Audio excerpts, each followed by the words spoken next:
Hi. Welcome to the live lineup, folks, where it's free shows all day. And if you want to watch ad-free, join Rumble Premium. Don't forget to follow my channel and download the Rumble app.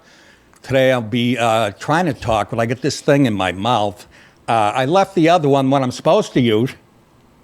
I left the house and I forgot it, and I have this one in the car. And this one is an instant lisp. I'll be talking about the hero lifeguard. Remember I said he deserved some ink? Well, guess what? He got it from the president himself. We'll get to a story we didn't get to yesterday. Oh, my God. I'm going to have to pull this fucking thing. Lyin, Bryan is crying. That's Bryan Kohlberg, the fucking killer who thinks he deserves to, have an appeal and get let off after, we got another hot teacher banging a teen, and I don't see how it's rape. Somebody can convince me. Maybe she can come to my house. Fembot fears in New York City. That's right. We have feminist robot teachers. I'll be getting off this ride just the right time. And a lot of other horse shit. Red Sox stunk last night against the A's, who are about 15 games under 500, but they have decent pitching. And Sox bats went dead until the ninth inning, and they made a game of it. But P fucking you on them. I don't know. That's about it. 3 o'clock. Not 3 o'clock. Tomorrow. Yeah, I got to get a blood culture to see if that's it.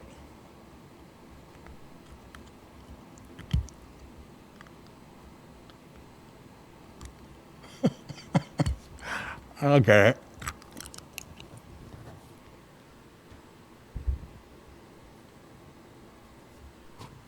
Find that in your snatch. What? Lifeguard getting recognition for saving not just the one kid we showed yesterday, which was unbelievable. Apparently he saved a couple others that day that nobody even bothered mentioning. Trump says a California teen who repeatedly disappeared beneath the crashing waves while saving a child showed extraordinary courage worthy of national recognition. I would think so. And he's going to have him at the, he's going to have him at the, whatever, the next big speech. I think he's actually going to get a civilian medal for that. And why shouldn't he? Most of his friends are on Facebook trying to overrun a grocery store or something. I didn't even know I had that. Let's take a look at some video to refresh your memory of what he did yesterday, or a couple days ago, I should say.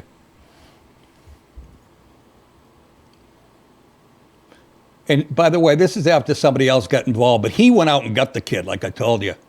And are you shitting me? That kid would be gone. He would have been long gone before this. Kid was actually paying attention. He must not have a cell phone.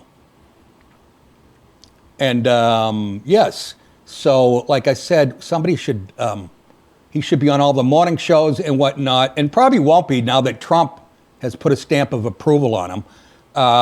Trump on Tuesday praised the teenage lifeguard who went viral after rescuing a young boy from towering waves in Santa Cruz, California, saying he wants to invite the teen to the White House and potentially award him a high civilian honor. The lifeguard, identified as 16-year-old rider on social media, was captured in a heart-stopping video Saturday, battling massive surf as he repeatedly disappeared beneath the crashing waves while maintaining a relentless grip on the child he was rescuing. Trump said, we're going to bring this heroic young man and his family into the White House with perhaps the boy he saved to give him a high civilian honor. Very brave. He deserves it. Trump said in the post. It's funny though. Then I read they asked the mother or the father if they would do that, and it was like kind of a undecided answer. They said we'll see or something like that. So who the fuck knows how they vote? But I don't think they deny the kid that. Then again, who am I kidding? But yes, and that's not the only life he saved that day. Apparently, 2 other people. And people online are going, why would you be swimming in waves like that in the first place? It wasn't like that. A lot of adults got caught off guard, they said, because it can change like that in some areas. And this was one of them. So, but of course, everybody has to fucking, instead of focusing on the good, let's attack the parents, who weren't watching the kid and blah, blah, blah. Maybe they were. Maybe he doesn't have parents. I don't fucking know, but a civilian award is due, no doubt about it. You know who else should get one? Lyin Bryan. Stop Crying Kohlberg. This is a scumbag.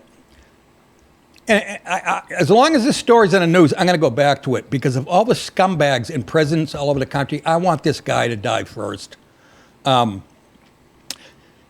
He now claims he's innocent and wants to withdraw his guilty plea. Isn't that great? You live in a country where you can do that. Isn't it fucking amazing? He could be in fucking Iran and he'd be, already executed. By the way, Iran executed 2 young men yesterday that supposedly, helped during the protest. They hid 2 cops.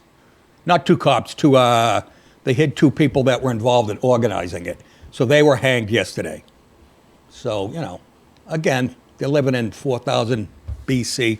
Anyways, he withdrew his guilty plea a year after he admitted to butchering 4 University Idaho. Gee, he doesn't look creepy or anything, does he? What a fucking piece of shit. You know who he looks like? In my book, when I talk about the Meldons, the crazy family across the street, I mean, literally mentally ill, there's a guy, Ernie, who rides his daughter's bike around and who lives in a trailer with his daughter in between 2 houses that he built by hand and that falls apart every time there was a wind. That's what he looks like. That's a young version of Ernie. I shouldn't say the last guy's name, even though he's probably dead by now, I hope. But that's what he looks like. And anyways, Kohlberg at 31 claims he was duped into agreeing to a guilty plea deal because of false promises and blatant disinformation. He told the New York Times, and the New York Times probably goes, you're right. But I say, listening? Your mother sucks fucking big fucking elephant dicks. Got that? I think he got it. He said he filed a petition challenging his conviction and insisted on his absolute claim of innocence. A mountain of evidence ties Kohlberger to the murders of Madison Mogen, Kaylee Goncalves, Xana Kernodle, and Ethan Chapin. He was asked multiple times during his plea hearing in June of 2025 whether he admitted to the crimes, and he said yes. Isn't it great? So who gave him the disinformation? His representation, I guess? Is that only way you can... He's saying his lawyers did a bum job? I don't know. But I think it's just another way to, get a day out of the cell or whatever. He'll be back in court in a fake suit. And the deal gave Kohlberger 4 consecutive life sentences without the possibility of parole, which, again, I say is better than the death penalty because they were already harassing him when he was not even convicted yet. The other criminals were yelling shit into the ducts and shit in the middle of the night. And he's like a real fidgety guy who has to sleep at a certain time. And they were just fucking torturing him mentally. And I think that's great. It should go on for 4 life sentences. But it spared him from the possibility of death by firing squad. If he had been convicted by a jury, I think they should kill him like this.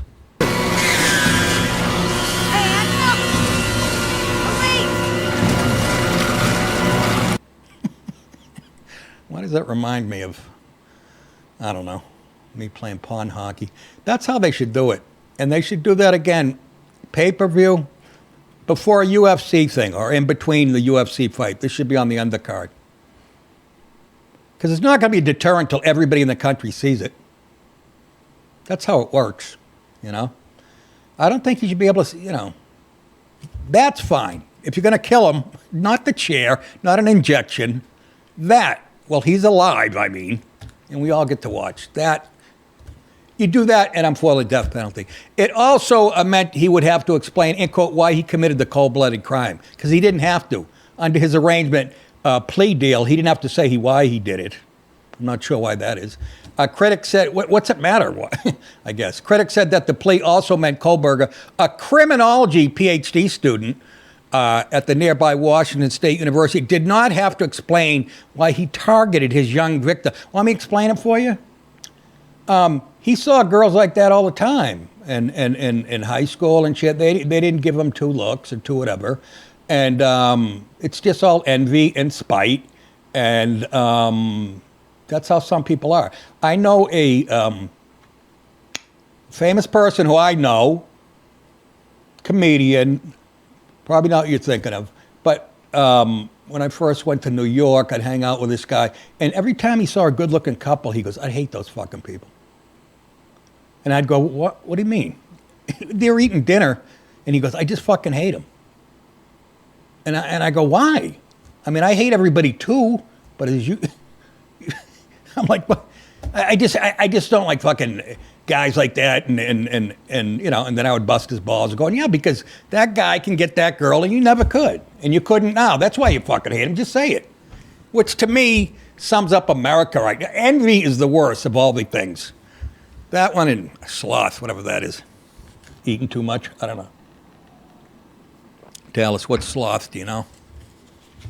It's a religious term. Laziness. Laziness. There you go. Well, I'm slothful.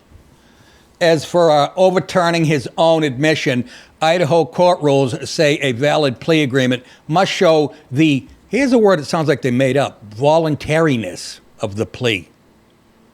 You see how they split hairs so they can keep the ball in the air and make more money? It has to show the voluntary. What were they, holding a gun to his head when he pleaded guilty? Were they twisting his arm? What does that fucking mean?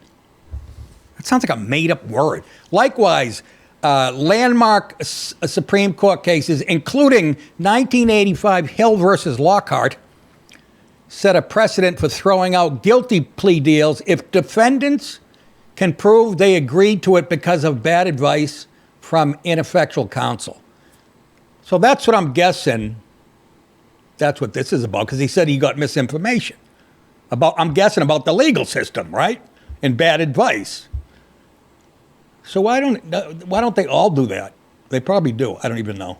It's just another way for lawyers to make more fucking money. He admitted it's, talk about splitting hairs. Holy fucking. Anyways, November 5th, I'll be at the Punchline in Atlanta. I know it seems a while away, but you know how that works. The next night, I'll be at the River Casino in Philly on November 6th. And then the 7th at Soul Joel's in Pottstown, Pennsylvania. Go to nickdip.com to get your tickets now before they are sold out. When you're at the merchandise, when you're at the website, go to the merchandise page. When you buy merchandise, it supports this show. We got hats, hoodies, T-shirts. You know, wear it around people that fucking hate the way you think. It's a lot of fun. And they'll try slapping it off your head, and then next thing you know, there's a brawl at Thanksgiving. It's a lot of fun. Also, want to send a personalized video to someone? I'll say what you're thinking so you don't have to. Book that at shoutout.us. Hi, good night, everybody.